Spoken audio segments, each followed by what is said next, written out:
You shall penetrate the reality barrier and crush the VR troopers. I can take care of them myself, Master. My brother's good, Grimlord, but I am better. I can handle these troopers. Teamwork is the key. I expect you to work together to defeat the VR troopers. So, I mean, at least they're doing something here with the whole theme of the brothers, like the villains tie into that subplot. So, I mean, that's something. Now it's Radventure time. Let's kick it into action.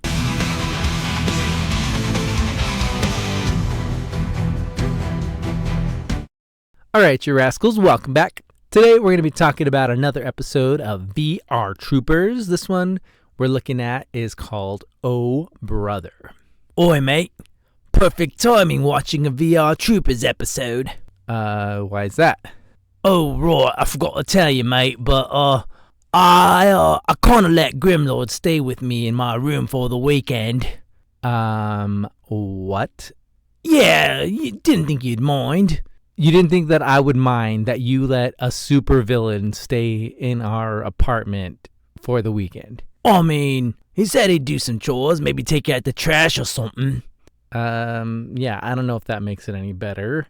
Scalefire, what is the Wi-Fi password? Oi, mate, why don't you tell Rad here that you're not gonna cause us any trouble? I never agreed to that. I am Grimlord, master of the virtual world. If I want to cause trouble, I will. Oi, mate, you're not really helping your case. All right, fine, Grimlord, you can stay. I mean, I guess you're already here anyways. Why don't you give us some inside info on this episode? Will you give me the Wi-Fi password if I do?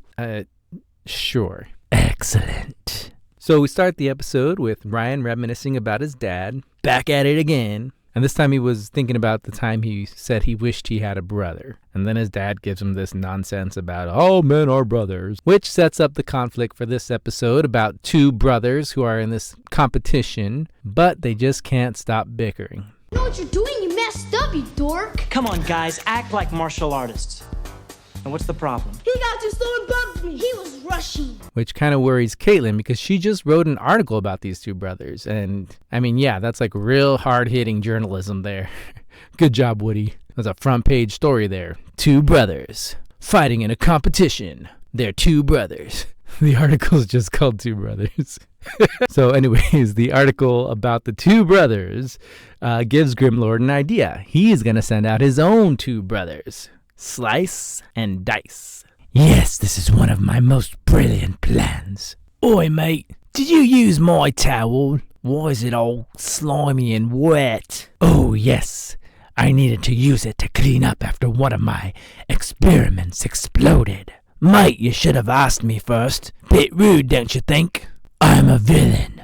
Rude is my middle name. Yeah, can you guys just stop bickering like two little brothers? Oh, I see what you guys are doing. No, but seriously, can you stop because we got a review to do here. Whatever, mate. So, Ryan and JB are trying to get the two brothers to get along.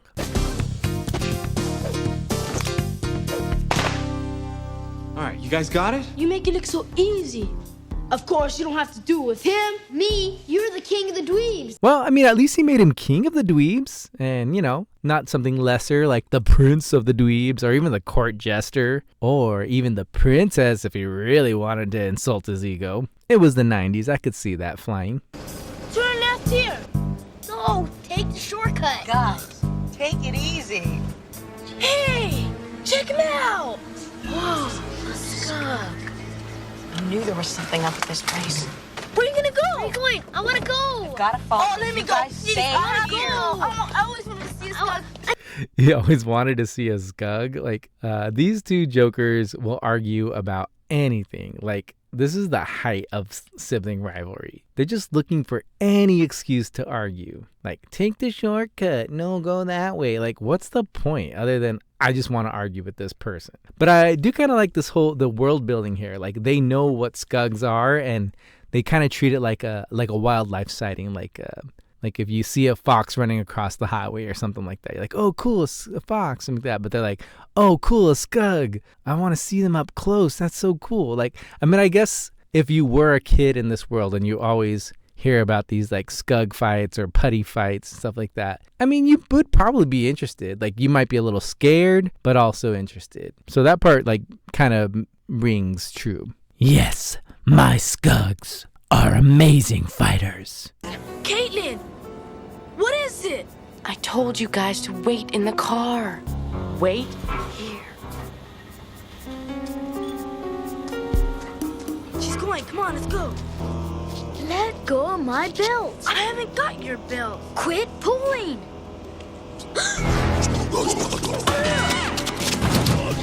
Caitlin! I like that these two fight back against the Scugs. Like, a normal kid would probably just run away. But these two are supposed to be trained martial artists. So, yeah, it makes sense that they would defend themselves. Yeah, it actually has some Three Ninja vibes. Two kids fighting these big Scugs. The car's this way. No, this way.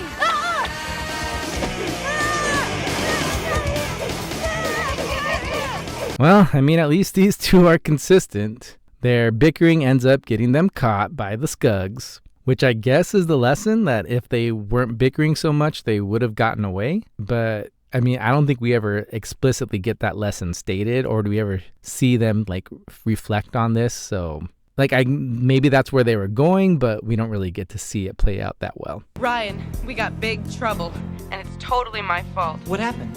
We were attacked by Scogs at the industrial site. They captured Josh and Scott. Scugs got Josh and Scott. Do you know where they went? No, but they won't go far. They've got a setup here stealing power off the main lines. So Ryan brings some workout clothes from the boys, and Professor Hart tells them that he's going to be using the sniffographic perceptor. The Perceptor will increase his sense of smell by 1,000%. Whoa, couldn't you have washed them first? Those socks are brutal.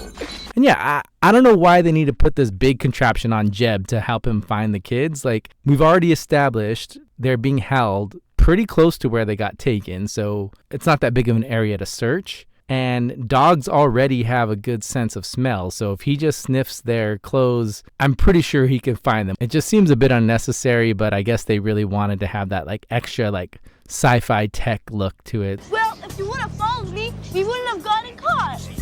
Yeah, like you knew where you were going in the first place. Hey, reindeer face, leave my brother alone. Duh, he's not gonna leave me alone. I'm his prisoner, thanks to you. Even when they're being held captive, they just can't give it a rest.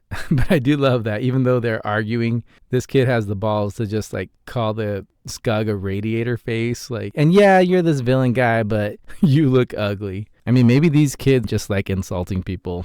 So Jeb finds out that the Scugs have split up and taken the boys to two separate areas, which is real convenient since this show uses fight footage from two separate shows. So by splitting up the boys, that means we can split up our heroes conveniently and not make it look weird when Ryan's fighting Slice and Dice by himself and JB and Caitlin are over on the other end doing something else. You shall penetrate the reality barrier and crush the VR troopers. I can take care of them myself, Master. My brother's good, Grimlord, but I am better. I can handle these troopers. Teamwork is the key. I expect you to work together to defeat the VR troopers. So, I mean, at least they're doing something here with the whole theme of the brothers, like the villains tie into that subplot. So, I mean, that's something. Come down here! I need a new game plan. The key is to separate them. Then I can take them on one at a time. He's afraid of me. No, he's afraid of me. You're both wrong. So, just like the two human brothers, these two monster brothers are arguing, and it's going to cost them the fight. Ryan defeats the two brothers and tells them to give Grimlord a message. Tell him and his mutants to stop interfering with our reality. Well, we have a message for you, too. That's right. It's about your father. My father? He'll always be just beyond your reach, Trooper. You'll never find him. So here it's confirmed that Ryan's dad is still alive and that Grimlord definitely has something to do with it. We're not going to find out in this episode, but it's a good way to string the mystery along. And that mystery with his father is one of the strongest plot points that they have going for them. Like, I remember when I was younger watching this, I never really watched it consistently, but I would watch episodes here and there. And the whole like thing about him missing his father was like a strong like story beat that really drew me in. Like, it makes you sympathize with him immediately. Like, oh, I want him to find his dad. And it kind of keeps you invested to watch more. Well, I mean, I guess I still didn't really watch more, but a part of me always wanted to like find out what happened with his dad. So JB and Caitlin finish their fight over with the Spielman footage. Then they go rescue Josh. Meanwhile, Ryan goes to find Scott, and the two bickering brothers are finally reunited. Where's my brother? Scott! Josh! You okay? Yeah, I'm glad you're all right too. And they're able to compete in the tournament after all.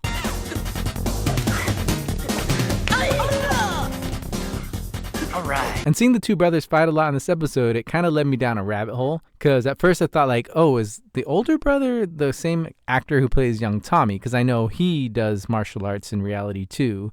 And it wasn't him. It turns out it was Michael Steger. But I found out that he does do martial arts in reality too. Despite, Saban and his treatment of his non-union actors.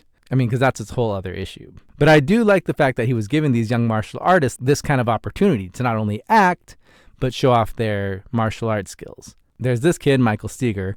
There's young Tommy, Michael Gatto. He not only got to play young Tommy a couple times, but he also got to film the Beetleborgs pilot I found out recently. Like, he was the original Drew, or at least in the pilot. It's not really clear if he was going to play Drew in the actual series, but he has since talked about the fact that he filmed the pilot playing Drew, the main character, which I think would have been cool. And then there's also like young Rocky, or Colt, if you want to go in the Three Ninjas verse, second Colt, I think. And I can't help but like point out that he played young Rocky on Power Rangers, but then he played Colt in Three Ninjas, and where he has a brother named Rocky. And yeah, I don't know. It's just like a fun little connection. Anyway, the brothers win the tournament. However, there's like no resolution to their bickering. I mean, Ryan does say that him and JB were finally able to get them to stop fighting, but we don't actually get to see that happen. So it just kind of falls flat, Like, you would expect some sort of like resolution between the two brothers, like, hey, I'm sorry for arguing with you. Yeah, let's work together, or something like that. But the show doesn't really seem that interested in showing us that. They'd rather tell than show, which is always my first advice when you're making a TV show. Tell, don't show. That works. We got to have all these skug fights and these two monster fights and Jeb walking around with some big contraption on his nose. No time for a moral lesson. We'll just say that it happened and hope that people get it, Then we end with Ryan talking to his dad again, vowing to find him. Dun dun dun dun dun dun dun. And that was VR Troopers, Oh Brother. Oi mate, those two bickering brothers were really getting annoying. Sharing a room with you is getting annoying. You both are getting annoying. Come on, you guys are worse than the two brothers. That's it. I'm getting out of here. I can't stay here any longer. Good, mate. Nobody wants you here anyways. It's unfortunately you're so annoying, Scalfire. I was thinking of recruiting you for one of my armies. No way, mate. I don't do villain work anymore.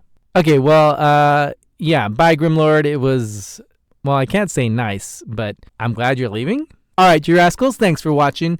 So yeah, make sure you like and subscribe. And yeah, leave me a comment. What was your favorite part about this episode?